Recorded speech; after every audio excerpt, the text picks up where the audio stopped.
Hi, welcome back to Vlogmas 24, day 14. You are probably seeing this on day 15 because it's a crazy busy day and just other things are going to take priority. My real life takes priority over YouTube will every single time. I'm sorry about that. But I really wanted to get on here and talk with you some more about my Nikon Z30.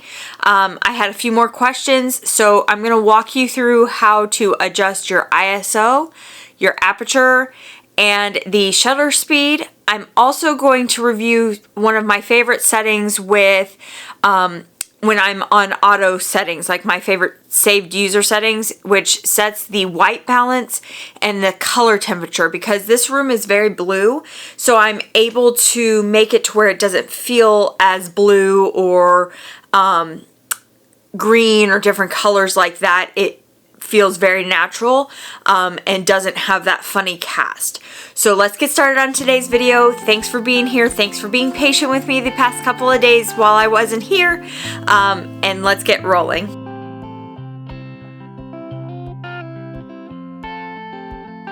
So first things first, ISO, aperture, shutter speed, a whole bunch of words, right?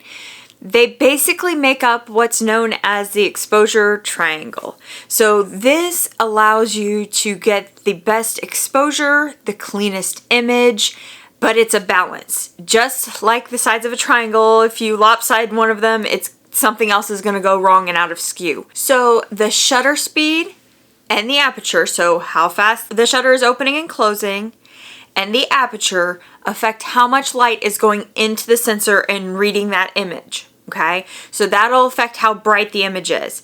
The ISO also makes that sensor a little bit more sensitive to being receptive for that light, so making that image more bright. And another thing that the aperture does is to control the depth of field. So things in the background looking blurry versus a little bit sharper, that type of thing. So I'll show you what that kind of looks like in a minute, but that's what aperture kind of does. Now your shutter speed controls, instead of background blur, motion blur. So if you have a slower shutter speed, you get more motion blur. So if you've seen those videos where they like draw things with light in the dark or do a dance with light in the dark, I've seen wedding photos where they do that.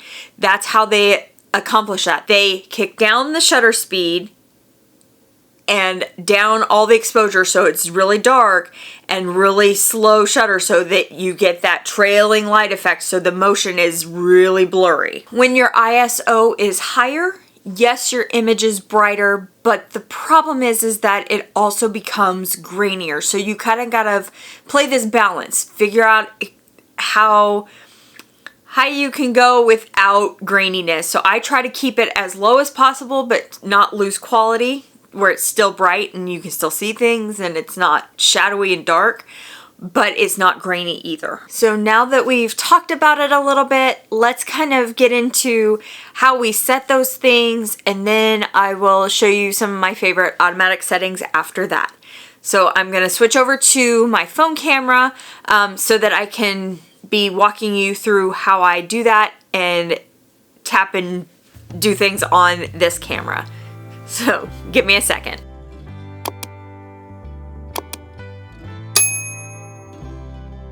So as you can see, I have the Nikon on a tripod, which helps.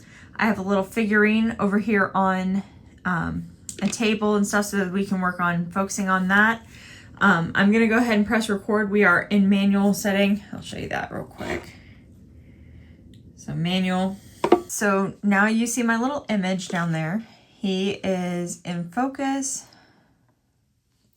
And then if you're wanting to adjust the ISO, you can just click here and adjust left or right. So you can increase the ISO, decrease it, and then hit the back arrow. Then you can change the aperture or f-stop.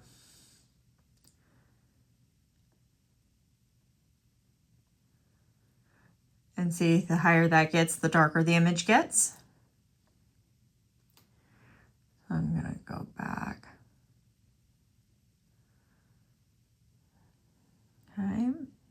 back arrow for that. Then I'm gonna hit the shutter speed. I'm gonna decrease the shutter speed. So see, that's kind of how all of that works, and that's how you adjust each of those things, set them to your liking, do some test shots, figure out what works best for you and your style and your space. It's really easy. You can also control that with the wheels on the front and the buttons on the top of the camera and things like that. I like the touchscreen capabilities of it. It's much easier. It's all located in one place versus having to press buttons and do different things and go from there. So now I'm going to switch back over to my user 1 settings. And I want to show you something that I like to do. So I click the eye here or the eye on screen, either one. And then I click the K, click the down arrow. So and then what you do is you can adjust this number for the white balance. So see how it turned a little bit more blue, warm it up, a little bit more yellow. In my house, I like it to be about 3,900 in the winter. And then over here, I can make it a little bit more green or red tone for that white balance, because of how our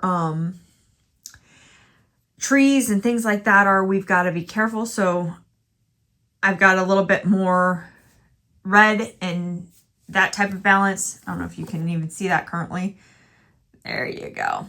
I've got a little bit more of the red balance currently because of just the blue tones and the green tones from it being winter and stuff. Especially in the summer, I have to put a lot more red in because of the green with the leaves and the cast that it gives. But that's one of my favorite settings. And then I can save that to a user setting and play with that.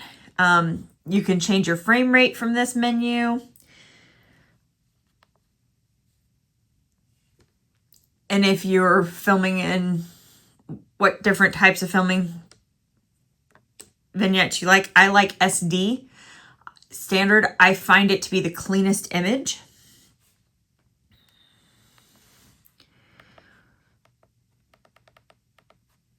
And then I have it on full-time autofocus faces.